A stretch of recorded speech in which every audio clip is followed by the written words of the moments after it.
could have one heck of a furniture sale, and you're still not going to fill every single one of those parking spots. To a planner, this looks like wasted space. To a business, it means customers. So stores provide plenty of it. Right here in central Indianapolis, a big flat parking lot surrounded by 12 buildings. After World War II, many cities in America did this, thinking, oh, it's convenient. It'll give people a place to park when they go downtown. But that parking has to go somewhere. So those shops really close together so you can walk places, they tore half of them down for parking. So you now have to walk farther because you have to walk past the parking lots. Yeah, so forget it. I'll just drive. Which means we have to build even more parking lots, which spreads things out even more. And then that can get really out of hand. Look what they did to poor downtown Denver back in the 1960s. They tore half the city down for more parking. And what's even more insulting, those parking lots stopped generating sales tax revenue. And to add to the spiral, parking lots also dry up the property tax value. It's just a cruel fact that parking lots don't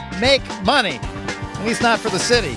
And so if there was a way that the city could allow the developer to cash this in, turn this into land that does make money, building and developments, without losing any of the parking lots that the businesses need to have customers come to their business, well, that would be quite the magic trick now, wouldn't it? This building that we built, we leased up during COVID. It's 100% leased. Over 4 decades, Michael Garvey's built more than a few buildings. Which is remarkable because I understand right now is not the best days for commercial. Yeah, we have an office building downtown in the Indianapolis CBD that is not doing well. But here in the suburb of Carmel, where most people are driving their cars, construction is humming along. Parking ends up being the financial albatross of the transaction. You have to figure out how to solve that. So traditionally, there have only been 2 ways to get rid of a big surface parking lot. One is to completely transform your city so people can go about their business without needing to store their car, like when they go shopping. And that is a huge effort. Just ask Portland, Oregon, who have been working on this for 40 years. Their headway has not come easily. For everywhere else, the fact is, automobile traffic drives retail in America. And for a suburb of Indianapolis, Indiana, that does not have a regional light rail system, it's not likely this is going to work, at least anytime soon. So that takes us back to the other thing we tend to do, which is scoop up all that surface parking into a big parking garage. In the same way a skyscraper is high-density space for people, a parking garage is high-density space for cars. And on paper, it looks like the best of both worlds because this car storage building can free up lots of surface parking lots that you can redevelop. And that lets people have their car and eat it too, figuratively speaking. We don't have oceans here. We don't have mountains. How do we make this city attractive to businesses, etc.? The strategy in Carmel, Indiana, hide the parking somewhere where you can't see it, and people might actually walk places. Our office building, you can walk to, I think it is 14 sit-down restaurants. So in this video, we're going to split up. The mayor's going to give me a personal tour of the city in his personal, comfortable car. And I am going to put my money where my mouth is and hike the entire thing on foot. Yeah, good luck with that. Yeah, thanks. Carmel's former mayor is a bit of a housing libertarian. You know, so many cities, especially Republican suburban cities, will say, oh, we want you to come, but you've got to live like everybody else. Well, it's not government's role to tell people what kind of house they have to live in. When they're young, they may want an apartment or a condo, they have kids, they may want a house with a yard, they're retired, they may want to be able to walk places. How does a suburb built after the advent of the car become a walkable, pedestrian, traditional city? It takes a bit of effort to try to find where the parking garages are, and that is by design. To be able to see any of the garage, because we've wrapped it. So the office is out front, condos on one side, and apartments on the other two. This 5-story building, that was built a few years ago. It just looks like parking has vanished, but with a close eye, you can spot it. Aha! Found it! And sometimes it's just underground. The Indiana Design Center, 120 cars in the garage. And no space is wasted. Normally next to a parking garage, it's an ugly alley where like drug deals go down and stuff. But look here, cute little houses. More, which will eventually appear on these vacant lots next to another new parking garage. Part of this midtown, downtown neighborhood of row houses here. Front doors all the way along. No driveways or garages, just on-street parking. You think, oh, well, that's going to be terrible because that means I'm fighting for a space in front of my house every day. But that's not true. It's got more cool suburb stuff than you think. As you walk around back, there's an alley open so everybody can see, so you're not going to get mugged. 2-car garage doors for every unit. Plenty of room to park. And if you have guests come over, they'll probably find a spot on the street because they're the huge municipal garages, so they're not running out of space. You're thinking, oh, Rob's getting too excited about those parking garages. I think that's Carmel's secret sauce. Parking everywhere, so it's not a problem. But the real secret is the way Carmel figured out a way to pay for all of these parking garages. You ever notice that when you park on the ground, it's free? Makes sense, because the weight of your car just transfers right to the dirt. But as soon as you have to park in a garage, they give you a ticket, and you have to pay as you exit.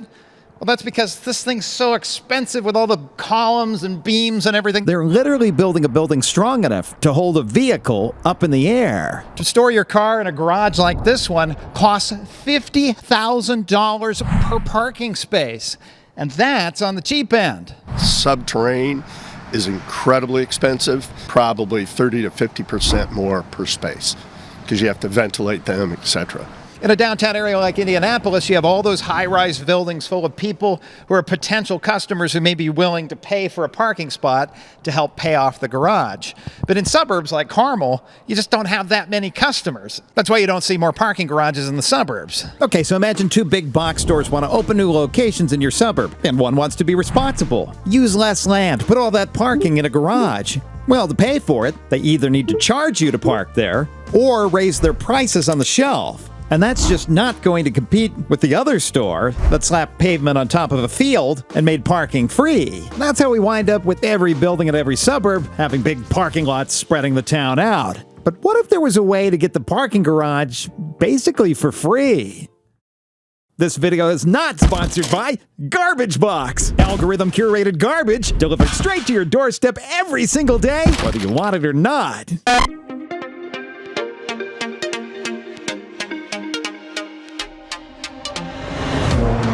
Suburbs can do something pretty incredible if they can hide the parking lots, which means building garages that suburbs can't afford. But Carmel, Indiana found a trick. TIF's the only way you can really do it. Tax Increment Financing, or TIF. What is that? Say you have a piece of property, and undeveloped it makes basically no money in property tax each year. And if you slap a big box shopping center on there with all the parking that's required, the assessed property value per acre that the city can make off of that is about this. The building's worth something, but the parking lot's not worth really anything. So what if we help the developer put the parking underground? They build something really dense. The taxable assessed value per acre is off the charts. And you have a bunch of land left over that you can also develop. The only way to make that kind of insane money off of such a little bit of land is if there's a parking garage there.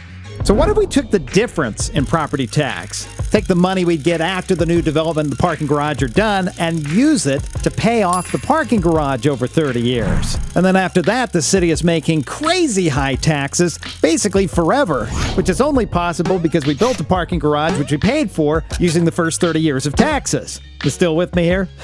So if this kind of confuses you, that's fine. TIF confuses me too, but wrapping my head around it, let's make a chart here. So the vertical axis, that's the total amount of money the city makes over time, so that'll pile up. And then this is, of course, time. The big box shopping center, it starts making money right away at a rate like this over time, and the money just sort of piles up that the city can use for services like police and fire and whatnot. But the shopping center with TIF, well, we're paying for the parking garage for like 30 years. Then you hit that 30-year mark, and it starts making money at 5 times the rate of this shopping center. So it starts growing like this. All of this here starts being pure profit after this break-even point at, 30, 35 years or whatever. And then the city's making tons of money forever after that. But for this to work, the building has to last more than 30 years. Getting access to tax money means you're not just getting approval from the city, you're kind of getting a business partner. Then they're very involved. I had a weekly call with them for 9 months on the project at Range Line and Main Street. They were involved in brick selection, very detailed in the architectural of that building and this one. The city has a financial interest in making sure your development sticks around for a while. It's pro-development, but you're going to build a really nice product. In the beginning, I had to convince the lenders. They didn't think it would work. There's a lot of skepticism in the business financial community, but then it worked so well. Now we have lines of people trying to do our TIF deals in Carmel. One of the first TIF projects, Sophia Square here, will start paying its full property tax in about a decade. And in Carmel, they've done away with the city backing the TIF bonds. So these are developer backed. So we have to buy the bonds, finance against the TIF, and borrow money from a bank. The TIF can pay for more than just parking garages. I'm having to stop and catch my breath because there's just so much to see it. And this thing here in front of me is a bicycle trail. It's kind of like a freeway with people going back and forth on it. With so many buildings close together, the share of trips by bicycle is quite high. Normally when I film along a bike trail, I kind of stage it so a bike happens to pass by right as I'm doing the stand-up. But along here, I don't have to stage it because bikes just keep coming. The TIF money helps make the trail really luxurious. Look, even at the type of brickwork they did, they have the slightly different colored bricks here, sort of as like a center line. At the heart of this dense development, a civic square with stealthy features that turn it into a parking lot when events are not happening. Look, they did the same thing here with the brickwork on the parking spaces. Instead of a big, ugly, white or yellow line. Instead of turning a parking lot into a temporary plaza, turn a plaza into a temporary parking lot. So we close this off with the farmer's market. All the bollards there have water and electricity in them. Farther uptown, Carmel becomes even more urban. This is an example. See how narrow the vehicular road is versus the bike and pedestrian road? Wow. We don't even have speed limit signs. This has to be the narrowest modern street I've ever seen. Like, I think I can almost do the splits across. And that's how I died. Like everywhere in Carmel, cars are welcome everywhere, but parking is prioritized differently. And look, they did it again. Bricks in a different pattern here to separate the on-street parking from the through traffic. And they have these two gray tiles to separate spaces out so you don't have to have ugly paint on here. And it's permanent. They don't have to maintain that. And even though we already have a really nice bicycle trail and pedestrian walkway in the park there, didn't stop the city from putting in a huge sidewalk off to the side anyway. It may copy European design, but Europe doesn't have one of these. And look, there's your huge public parking. But not all of the supply on the ground needs to be replaced. Contrast here with a big box store across the street. But then on the left is a perfect example of new urbanism. I wish Meyer would sell off the edge right along the street. We could put up 3-story buildings there and hide that parking lot a bit. It's pretty unlikely that this parking lot has ever been 100% full. So if the rules allowed them to sell their excess, the city could get more development and still have more than enough surface parking left over for all of their customers' needs. You might not need as many spaces as you think. You have to convince the market that multifamily is complementary with office because this is only daytime parking, whereas the others are more nighttime. So they work in tandem well together. See these big parking lots here? Yeah. So we're engaged in discussions with almost all these building owners. We see urban villages taking place as we develop these parking lots into little walkable areas with mixed use. Urban planners have always made an altruistic case of why cities ought to build up. And if their arguments just don't appeal to you, well, maybe Carmel's economic development case might. We built 72,000 feet of office, 35 apartments, 8 high-end condos, and 310 car parking garage on 1.7 acres. Yeah, we couldn't fit another postage stamp on that site probably. If we were to build just one building, it would have been 35,000 feet because we would have had to keep all the rest for surface parking. I never expected going to film a short video about roundabouts would turn into 1, 2, 3, 4 videos about one city, but I promise I'm on to other places now. And if you find yourself new here, hey, you just sat through 13 minutes about TIF financing, so you might want to consider subscribing, because if that's up your alley, you're going to love the other stuff here.